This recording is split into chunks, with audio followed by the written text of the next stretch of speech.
அம்மா அப்பாவை சின்ன வயசுலயே இழந்த ராணா குருவி தன்னோட 2 தங்கச்சிங்களையும் ரொம்ப அன்பா வளர்த்து வந்துச்சு. ராணா குருவி தன்னோட தங்கச்சிகளான வாணி, ராணி இவங்களோட கல்யாணத்துக்காக ரொம்ப கஷ்டப்பட்டு காசு சேர்த்துக்கிட்டு இருந்துச்சு. இந்த வேலைன்னு இல்லாம யார் எந்த வேலை கொடுத்தாலும் ராணா குருவி தயங்காம செய்யும். இப்படி எல்லா வேலையும் செஞ்சு அதுல கிடைக்கிற பணத்தை தங்கச்சிங்களுக்காக பத்திரமா சேர்த்து வச்சுக்கிட்டு இருந்தது ராணா குருவி. வாணி, நான் வேலை விஷயமா வெளியில போறேன். உங்களுக்கு ஏதாவது வாங்கணும்னா சொல்லுங்க, நான் வரும்போது வாங்கிக்கிட்டு வரேன். அண்ணா, நீயும் தான் எங்க மேல எவ்வளவு அன்பா இருக்க. எங்களுக்கு நினைவு தெரிஞ்சதுல இருந்து இன்னைக்கு வரைக்கும் அம்மா அப்பா இல்லையேன்னு நாங்க கவலைப்பட்டதே கிடையாது. ஏன்னா நீ எங்க மேல அந்த அளவு அன்பு காட்டுற. அண்ணன்னா அப்படிதாமா இருக்கணும். தன்னோட தங்கச்சிங்க மேல இவ்வளவு அன்பு வச்சிருக்கவன் மட்டும்தான் தன்னை ஒரு அண்ணன்னே சொல்லிக்க முடியும். இப்படி சொன்ன ராணா குருவி தன்னோட வேலைய வெளியில கிளம்பி போச்சு. ஒரு நாள் தன்னோட வேலையை முடிச்சிட்டு வீட்டுக்கு வந்தப்ப அங்க கல்யாண புரோக்கர் வேலை பாக்குற ஜோசியர் புண்ணியக்கொடி வந்தாரு. என்ன புரோக்கர் சார், என் தங்கச்சிங்களுக்கு ஏதாவது மாப்பிள்ளை கிடைச்சாங்களா? ராணா, உங்க தங்கச்சிங்க கல்யாணம் தாமதமாக நீங்க தான் காரணம். என்னது, நான் தான் காரணமா? என்ன சொல்றீங்க? ராணா, உன்னோட ஜாதகத்தை நேத்து தான் நான் பார்த்தேன். அப்பதான் எனக்கே இந்த விஷயம் தெரிஞ்சது. உன்னோட ஜாதகப்படி உனக்கு கல்யாணம் நடந்ததுக்கு அப்புறம் தான் உன் தங்கச்சிங்களுக்கு கல்யாணம் ஆகும். முடியாது, இதுக்கு நான் ஒத்துக்கவே மாட்டேன். ஆனா புரோக்கர் இப்படி சொன்னதை கேட்ட வாணிக்கும் ராணிக்கும் ரொம்ப சந்தோஷமா இருந்துச்சு. அண்ணா அண்ணா, நீ முதல்ல கல்யாணம் பண்ணிக்கோ அண்ணா. உன் கல்யாணத்தை நினைக்கவே எங்களுக்கு ரொம்ப சந்தோஷமா இருக்கு. இப்படி வாணியும் ராணியும் மாறி மாறி பேசி ராணா குருவியை ஒரு வழியா கல்யாணத்துக்கு சம்மதிக்க வச்சாங்க. பிறகு ஒரு நல்ல நாள்ல ரூபி குருவிக்கும் ராணா குருவிக்கும் கல்யாணம் நடந்தது. கல்யாணம் முடிஞ்சு ராணா குருவியும் ரூபி குருவியும் வீட்டுக்கு வந்தாங்க. ரூபி குருவி மேல வாணியும் ராணியும் ரொம்ப பாசமா இருந்தாங்க. அதே மாதிரி ரூபி குருவியும் தன்னோட கணவர் தங்கச்சிகளான ராணியையும் வாணியையும் ரொம்ப நல்லா கவனிச்சுக்குச்சு. ஒரு நாள் ராணா குருவி ரூபி குருவி கிட்ட இப்படி சொல்லுச்சு. ரூபி, 2 தங்கச்சிங்களை வீட்டுல வச்சுக்கிட்டு நம்ம எப்படி கல்யாணம் பண்றதுன்னு ரொம்ப பயந்தேன். என் தங்கச்சிங்களை கொடுமைப்படுத்துவியோன்னு நினைச்சேன். ஆனா நீ என் நினைப்பு எல்லாத்தையும் பொய்யாக்கிட்ட. நீ என் தங்கச்சிங்க மேல ரொம்ப அன்பா இருக்கிறத பார்க்க எனக்கு ரொம்ப சந்தோஷமா இருக்கு. இப்ப அந்த காட்டுல 4 பேரும் ரொம்ப சந்தோஷமா வாழ்க்கையை நடத்திக்கிட்டு இருந்தாங்க. இப்படியே சில நாட்கள் நகர்ந்துச்சு. கொஞ்ச நாள் கழிச்சு ரூபி குருவியோட தம்பி தன்னோட அக்காவை பாக்குறதுக்காக ராணா குருவி வீட்டுக்கு வந்துச்சு. வாடா தம்பி வா, என்ன திடீர்னு வந்திருக்க? நான் உன்னை எத்தனையோ நாளா கூப்பிட்டு இருக்கேன், அப்பெல்லாம் வராதுன்னு இப்ப வந்திருக்கத பாக்கும்போது எனக்கு ரொம்ப ஆச்சரியமா இருக்கு. அக்கா, எனக்கு கொஞ்சம் அவசரமா பணம் வேணும். நீ இல்லன்னு சொல்லாம குடுப்பன்னு உன்னை நம்பி வந்திருக்கேன். தம்பி, நீ சொல்றது உண்மைதான். வீட்டுல பணம் இருக்குதான். ஆனா அந்த பணம் ராணாஜி தன்னோட தங்கச்சிங்க கல்யாணத்துக்காக சேர்த்து வச்சிருக்க பணம். அந்த பணத்தை ராணாஜியை கேட்காம எடுக்க முடியாது. இன்னும் எவ்வளவு நாள் தான் மாமா தங்கச்சிங்கன்னு அவங்க கல்யாணத்துக்கே பணம் சேர்த்துக்கிட்டு இருப்பாரு? உங்களுக்கு குழந்தை பிறக்காதா? அவங்களுக்காக பணம் சேர்த்து வைக்க மாட்டீங்களா? நீ என்னடா சொல்ற? அக்கா, மாமாவை இப்படியே விட்டுக்கிட்டு இருந்தீங்கன்னா அவர் சம்பாதிக்கிறதெல்லாம் தங்கச்சிங்களுக்கு மட்டும்தான் செலவு பண்ணுவாரு. உனக்கும் உன் பிள்ளைங்களுக்கும் எதுவும் கிடைக்காது. அதுக்கு என்னதாண்டா பண்ண சொல்ற? நீ பெருசா எதையும் பண்ண வேண்டாம். அவரோட தங்கச்சிங்க மேல நீ பொழியிற பாச மழைய முதல்ல நிறுத்து. அப்புறம் சந்தர்ப்பம் கிடைக்கிறப்ப அந்த தங்கச்சிங்க 2 பேரையும் வீட்டை விட்டு விரட்டு. நான் சொன்ன மாதிரி நீ செய்யலன்னு வச்சுக்கியேன், கடைசியா உனக்கும் உன் குழந்தைங்களுக்கும் பிச்சை எடுக்க அலுமினிய பாத்திரம் கூட மிஞ்சாது. தன்னோட தம்பி சொல்றது எல்லாமே ரூபிக்கு உண்மைதானு தோணுச்சு. இப்படி யோசிச்ச ரூபி தன்னோட தம்பிக்கு கொஞ்சம் பணத்தை கொடுத்துச்சு. தம்பி, இந்த பணத்தை வச்சு உன்னோட வேலைய பாரு. அப்புறம் ஒரு விஷயம், இந்த பணத்தை நான் கொடுத்தேன்னு யார்கிட்டயும் சொல்லிடாத. எந்த கெட்ட எண்ணமும் இல்லாத இருந்த தான் அக்காவோட மனசுல விஷத்தை கலந்த தம்பி குருவி பணத்தை எடுத்துக்கிட்டு பறந்து போச்சு. தம்பி வந்துட்டு போனதுக்கு அப்புறம் ரூபியோட நடவடிக்கைகள் மாற ஆரம்பிச்சது. ஒரு நாள் வாணியையும் ராணியையும் கூப்பிட ரூபி குருவி இப்படி சொல்லுச்சு. வாணி, இன்னைக்கு சமையல நீ செஞ்சது. அன்னைக்கு உடம்பெல்லாம் ரொம்ப வலியா இருக்கு. சமையல நான் பாத்துக்கிறேன். நீங்க நல்லா ஓய்வெடுங்க. இனிமே நீங்க கிச்சன் பக்கம் வரவே வேணாம். ராணி, நீ போய் காட்டுல இருந்து கொஞ்சம் காஞ்ச விறகெல்லாம் எடுத்துட்டு வா. உங்க அண்ணனே எல்லா வேலையும் செஞ்சு ரொம்ப களைச்சு போயிருக்காரு. ரூபி இப்படி சொன்னதுல இருந்து எல்லா வேலையும் வாணியும் ராணியுமே பார்க்க ஆரம்பிச்சாங்க. ரூபி எந்த வேலையும் செய்யாம நல்லா ஓய்வெடுக்க ஆரம்பிச்சது. ஒரு நாள் ரூபிக்காக 2 முட்டை இட்டது. முட்டை இட்டதுல இருந்து அது சந்தோஷமாவே இல்ல. அதுக்கு காரணம் ரூபியோட தம்பி அன்னைக்கு சொல்லிட்டு போன வார்த்தையெல்லாம் ரூபியோட காதுல எதிரொலிச்சுக்கிட்டே இருந்துச்சு. இதனால ரூபி வாணியையும் ராணியையும் கூப்பிட்டு இப்படி பேச ஆரம்பிச்சது. வாணி, ராணி, இதுக்கு மேல இந்த வீட்டுல நான் இருக்க மாட்டேன். இந்த முட்டைகள் எடுத்துக்கிட்டு நான் இப்பவே போறேன். அண்ணி, என்ன நடந்துச்சுன்னு சொல்லுங்க. ஏன் இப்படி பேசுறீங்க? அண்ணி, நாங்க என்ன தப்பு பண்ணிருந்தாலும் மன்னிச்சிருங்க. அதுக்காக வீட்டை விட்டு போறேன்னு சொல்லாதீங்க. நீங்க 2 பேருமே யோசிச்சு பாருங்க. எனக்கு இப்ப 2 குழந்தைங்க பிறக்க போறாங்க.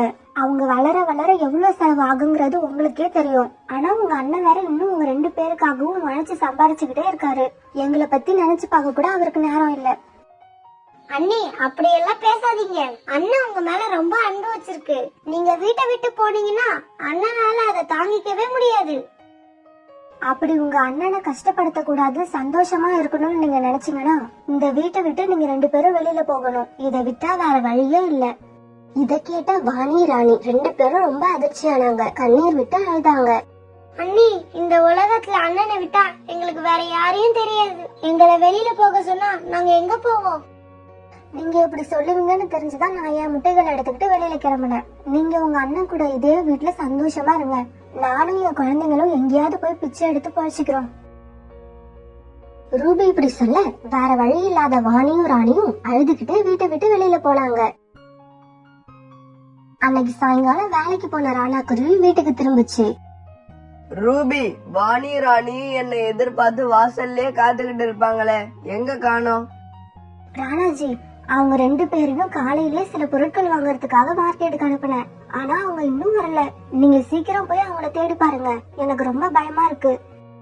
ரூபி, பயப்படாம இரு. நான் இப்பவே போய் அவங்கள தேடி பார்த்து எங்க இருந்தாலும் அழைச்சுக்கிட்டு வரேன்.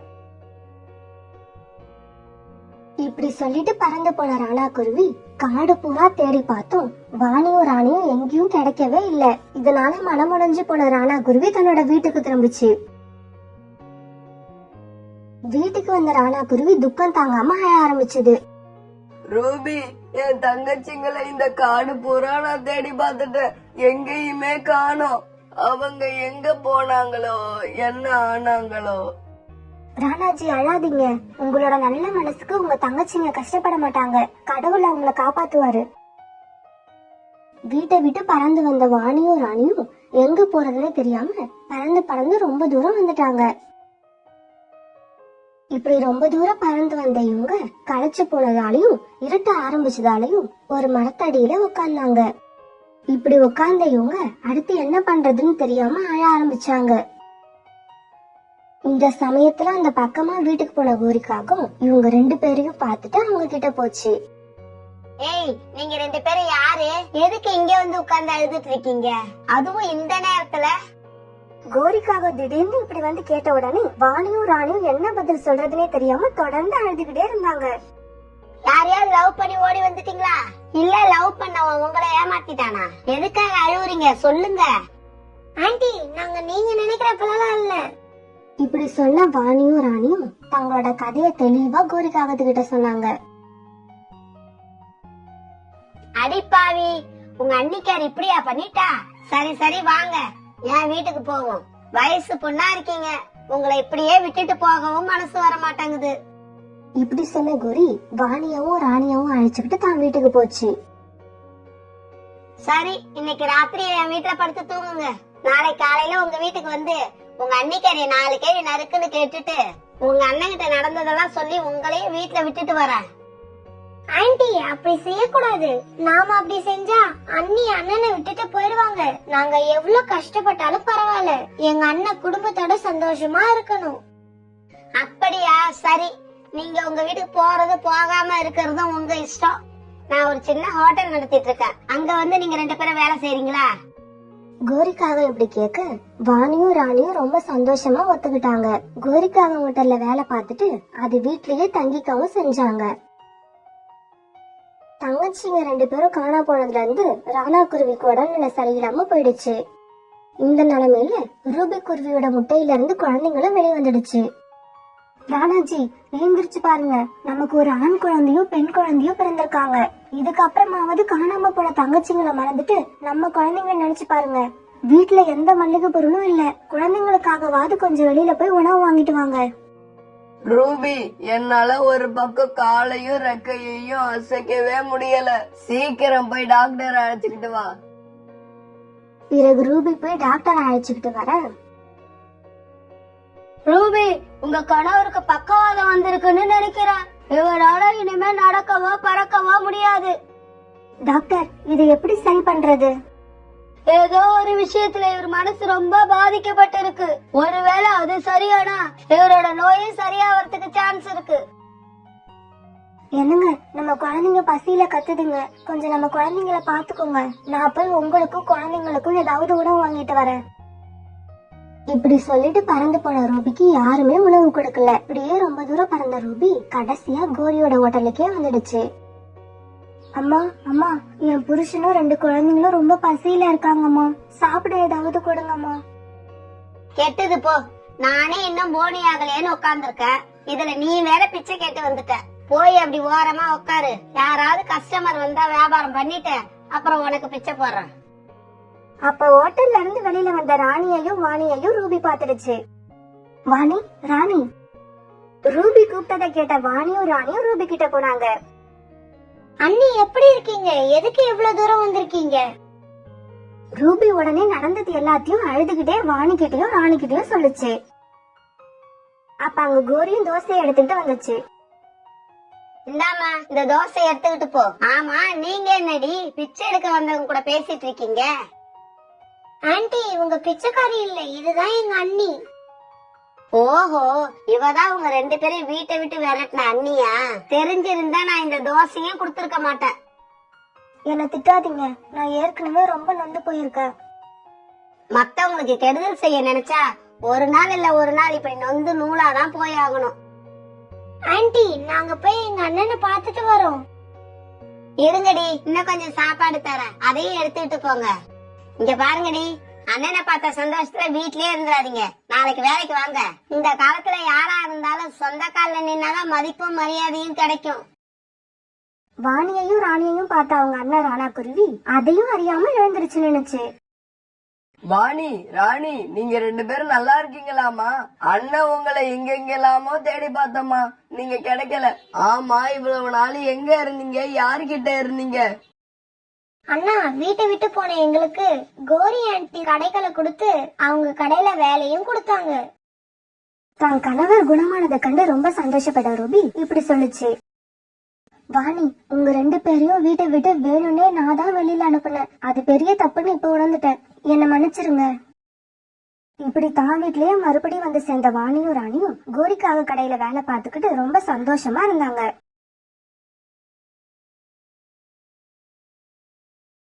கோரிக்காக ஒரு வாரத்துக்கு பின்னால வரைஞ்சிருந்து சோனா குருவியும் ரீட்டாக்கியும் பேசிக்கிறத கவனிச்சுக்கிட்டு இருந்தது.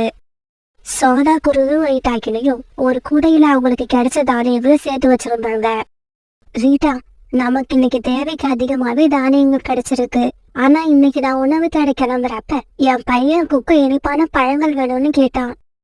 ஆமா சோனா, என்னோட பையன் மிட்டு கூட பழங்கள் கிடைச்சா எடுத்துக்கிட்டு வர சொன்னான். ஆனா என்ன பண்றது, நமக்கு பழங்களே கிடைக்கல. ரீட்டா, சரிவா, நம்ம இன்னும் கொஞ்சம் தூரம் பறந்து போய் ஏதாவது பழங்கள் கிடைக்குதான்னு பாப்போம். சோனா குருவி இப்படி சொன்ன உடனே ரீட்டா கிளி தானியங்கள் இந்த கூடைய தன்னோட அழகால தூக்கிக்கிச்சு. ரீட்டா, இந்த கூடைய வேற நாம ஏன் தூக்கிட்டு போகணும்? இது இங்கே ஓரமா வச்சுட்டு வா, இங்க யாரும் இல்ல, அதனால நம்ம பயப்படாம இங்க வச்சுட்டு போகலாம். சோனா குருவி இப்படி சொன்ன உடனே அந்த தானியங்கள் இருந்த கூடைய அங்க இருந்த மரத்துக்கடியில வச்சுட்டு பிறகு அவங்க 2 பேரும் இனிப்பான பழங்களை தேடி பறந்து போறாங்க. இந்த சந்தர்ப்பத்துக்காக காத்திருந்த கோரிக்காக உடனே தான் மறைஞ்சிருந்த இடத்த விட்டு வெளியே வந்துச்சு. இந்த தானியங்களை எடுத்துக்கிட்டு போறவங்களுக்கு இந்த கூடை ஃப்ரீ. இப்படி வரைச்ச கோரிக்காகும் பிறகு அந்த கூடையை தூக்கிட்டு அங்கிருந்து பறந்து போயிடுச்சு. கோரிக்காக வீட்டுக்கு போனப்ப காலுக்காக ஜக்கு கூட படுத்து தூங்கிட்டு இருந்தது. டேய் ஜக்கு, எழுந்துரு, அம்மா உனக்காக தானியங்கள் எடுத்துக்கிட்டு வந்திருக்க.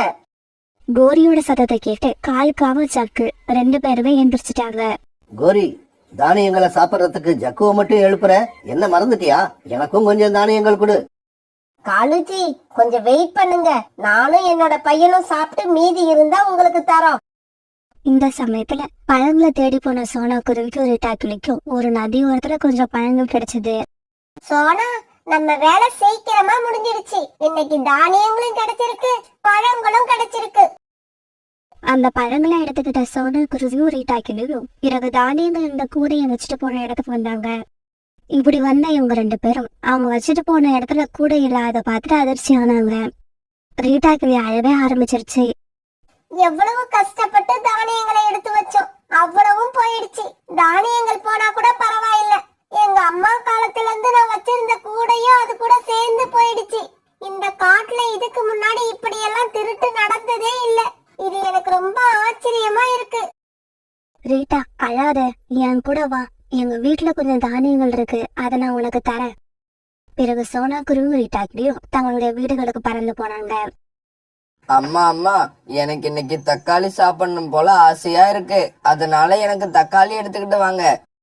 காலுஜி, நம்ம பையன் சொல்றது காதுல விழுதா? அவனோட ஆசையை நிறைவேத்துங்க.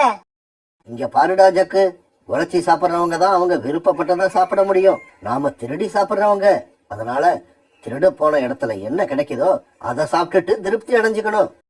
டேய் ஜக்கு, உங்க அப்பா எப்பவுமே இப்படிதான். நாம ஆசைப்பட்டதை திருடி எடுத்துக்கிட்டு வர மாட்டாரு. நீ கவலைப்படாத, புறாவோட தோட்டத்துல இந்த தடவை தக்காளி தான் பயிர் பண்ணிருக்கு. அங்க இருந்து நான் உனக்கு கண்டிப்பா எடுத்துக்கிட்டு வரேன். கோரி, நானும் உன் கூட வரேன். நானும் தக்காளி சாப்பிட்டு ரொம்ப நாள் ஆகுது. பிறகு காலுக்காகவும் கோரிக்காகும் 2 பேரும் புறாவோட தக்காளி தோட்டத்தை நோக்கி பறந்து போனாங்க. இவங்க 2 பேரும் தக்காளி தோட்டத்துக்கு போய் சேர்ந்தப்ப புறா தன்னோட தோட்டத்துல வேலை செஞ்சுக்கிட்டு இருந்தது. காலுஜி, என்ன இது? இந்த புறா இப்படி வயல்ல வேலை செஞ்சுக்கிட்டு இருந்தா நம்மளால எப்படி தக்காளி திருட முடியும்? கோரி, கொஞ்சம் பொறுமையா இரு. உழைக்கிறவங்க எல்லாருமே கொஞ்ச நேரம் கழிச்சு ஓய்வெடுப்பாங்க. அந்த சமயம் வர்ற வரைக்கும் நாம காத்திருக்கணும்.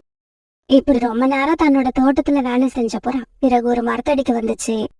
ரொம்ப நேரம் வெயில்ல நின்னு வேலை செஞ்சதால உடம்பு ரொம்ப களைப்பா இருக்கு. கொஞ்ச நேரம் இந்த மரத்தடியில படுத்து ஓய்வெடுப்போம்.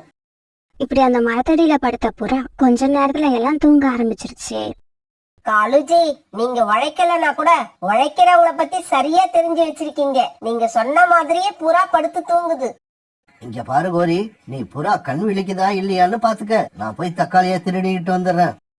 காலுஜி, தக்காளி பறிக்கிறப்ப எங்க அம்மாவுக்கும் சேர்த்து கொஞ்சம் அதிகமா பறிச்சுக்கோங்க. எங்க அம்மாவுக்கு தக்காளினா ரொம்ப பிடிக்கும். கோரி, நாம எந்த உணவை திருட போனாலும் உடனே எங்க அம்மாவுக்கு அது பிடிக்கும்னு சொல்ற. உங்க அம்மாவுக்கு பிடிக்காத உணவுன்னு இந்த உலகத்துல ஏதாவது இருக்கா இல்லையா?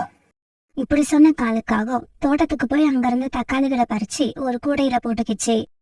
கோரி, கூட நிறைய தக்காளிகளை பறிச்சாச்சு, சீக்கிரம் கிளம்பு, இந்த இடத்த காலி பண்ணுவோம்.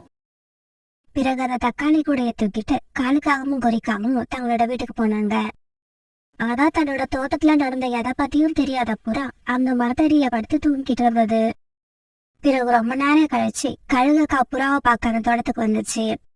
புறா தன்னோட தோட்டத்துல படுத்து தூங்கிட்டு இருக்கத பார்த்த கழுகு பிறகு எழுப்ப ஆரம்பிச்சது. ஏய் புறா, ஏன் இங்க படுத்து தூங்கிக்கிட்டு இருக்க? தூக்கம் வந்தா வீட்டுல போய் படுத்து தூங்க வேண்டியது தானே? கழுகோட சத்தத்தை கேட்ட புறா தூக்கம் கலைஞ்சு எந்திரிச்சு உட்கார்ந்தது. கழுகக்கா வாங்க, என்ன விஷயமா வந்தீங்க? புறா, என்னோட பேர பசங்க எல்லாம் ஊர்ல இருந்து வந்திருக்காங்க. அவங்களுக்கெல்லாம் தக்காளி சட்னினா ரொம்ப பிடிக்கும். அதனால எனக்கு 3 கிலோ தக்காளி கொடு. கழுகக்கா 3 கிலோ என்ன, 5 கிலோவா வாங்கிக்கிட்டு போங்க. இப்படி சொல்லிட்டு தோட்டத்துக்கு போய் பார்த்த புறா அதிர்ச்சி ஆயிடுச்சு. ஏன்னா அங்க இருந்த தக்காளி செடிகள்ல இருந்த தக்காளிகள் நிறைய திருட்டு போயிருந்தது. போச்சு போச்சு, என்னோட உழைப்பெல்லாம் வீணா போச்சு. யாரோ என்னோட தோட்டத்துக்கு வந்து விளைஞ்சிருந்த நிறைய தக்காளிகளை திருடிக்கிட்டு போயிட்டாங்க. புறா, கொஞ்ச நேரம் அமைதியா இரு. நேத்து நான் சோனா குருவியையும் ரீட்டா கிளியையும் பார்த்தேன். அவங்க காட்டுக்குள்ள தானியங்களோட வச்சிருந்த கூட கூட திருட்டு போயிடுச்சான். இப்படி திருட்டு போய்கிட்டு இருந்தா இந்த காட்டுல நாம நிம்மதியா வாழ முடியாது.